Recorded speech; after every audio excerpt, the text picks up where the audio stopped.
Hello बच्चों। लिखा है three spheres each of mass m can slide freely on frictionless horizontal surface. The sphere A and B are attached to an inextensible inelastic cord of length L and are at rest at the position shown in the figure, where sphere B is stuck by sphere C, which is moving to the right with velocity v naught. Knowing that chord is taut when sphere B is stuck by C, assuming head-on inelastic collision. Inelastic collision दे दिया तो energy conserve नहीं होगी। इन्होंने लिख भी दिया कि we can not conserve the kinetic energy of the entire system. The velocity of C immediately after the collision becomes v not by two in the initial direction of motion. The impulse due to the string on sphere A. तो ध्यान से देखिए बेटा, इधर सबसे पहले मैं collision के जस्ट बाद का डायग्राम बना रहा हूं क्योंकि मेरे को उसकी रिक्वायरमेंट होगी। क्लियर? यहां पे जैसे ये दिया हुआ है, दिस वन इज स्फीयर ए। यहां पे एक हम लोगों के पास स्ट्रिंग बंधी हुई है, इससे ये स्फीयर बी कनेक्टेड है। और यहां पे ये जो स्फीयर सी चला आ रहा था कोलिजन के पहले, इसमें बोला गया कोलिजन के बाद इसकी वेलोसिटी हो गई v नॉट बाई टू। तो सबसे पहले समझो, इस पे एक इंपल्स लगा होगा इस डायरेक्शन में जो कि स्फीयर ने लगाया होगा, तो सेम मैग्नीट्यूड का इंपल्स स्फीयर बी को मिला होगा इस डायरेक्शन में। तो सबसे पहले हम लोग जे की वैल्यू निकालने। क्लियर है? बराबर है। तो जे का जो मैग्नीट्यूड होगा उसको हम लोग लिखेंगे चेंज इन मोमेंटम। क्लियर? तो चलो एक काम करते हैं, पहले हम इसको वेक्टर फॉर्म में लिख लेते हैं, फिर बाद में हम इसका मैग्नीट्यूड लिख लेंगे। तो हम लोग बात कर रहे हैं अभी किसकी? सी वाले बॉल की। तो इनिशियल मोमेंटम था m v naught i cap. अच्छा, इसका फाइनल मोमेंटम हो गया m v naught by two i cap. तो जो भी चेंज इन मोमेंटम होगा डेल्टा पी वेक्टर, यही हमारे पास जे वेक्टर के बराबर होगा। और इसको हम लोग लिखेंगे final momentum minus initial momentum. तो बताइए हम सभी लोगों को समझ में आ रहा है, this is minus of m v naught by two i cap. Clear है?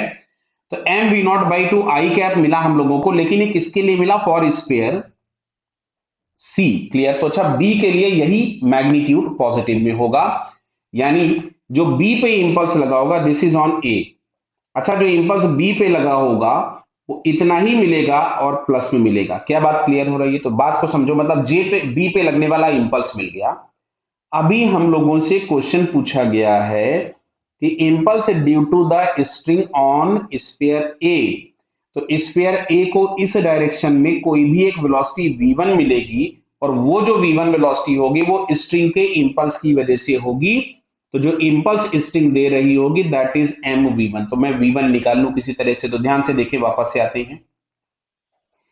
यहां पे अगर हम लोग एंगल्स की बात करें तो ये वाला एंगल 30 डिग्री दिख रहा है आपको, ये परपेंडिकुलर अपॉन बेस कीजिएगा। तो परपेंडिकुलर इसका दिया है l/2 और बेस है l, तो ये वाला एंगल 60 डिग्री हो जाएगा। क्लियर है बेटा?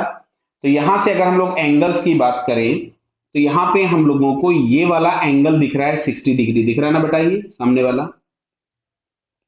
तो यहां पे अगर हम लोग देखेंगे तो इसका कंपोनेंट आ जाएगा j cos ऑफ 60, और इधर की तरफ में आ जाएगा ये आपके पास j sin ऑफ 60। क्लियर है? इसको हम कुछ J1 लिख देते हैं, जो इस पे लगेगा इंपल्स, है ना, क्योंकि J हमने इसको डिनोट कर रखा था। और ये जो J की वैल्यू हम लोगों ने फाइंड की है that is m v naught by two. Clear है? तो अब अगर हम देखें तो जो J cos 60 है, ये इस वाली बॉल को B को और A को दोनों को वेलोसिटी v1 देगा इस डायरेक्शन में। तो यहां पे हम लोग लिख सकते थे J cos of 60 is equals to 2mv1। समझ में आ रहा है? क्लियर? अच्छा, J की वैल्यू हम लोगों के पास थी m v naught by two. अच्छा, cos 60 हो गया 1/2 is equals to 2m into v1। तो m से m उड़ा दिया। Clear?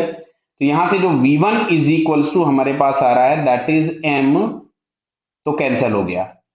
v1 is equals to हम लोगों के पास आ रहा है v नॉट बाई 8। कितना आ रहा है? v not by 8। क्लियर है बेटा? तो ये जो भी हम लोगों को एम v1 मिला होगा वही हम लोगों के पास इंपल्स आएगा। तो जो J1 की वैल्यू हम लोगों को लिखनी थी, जो इंपल्स हम लोगों को स्ट्रिंग दे रही थी दैट इज एम v1।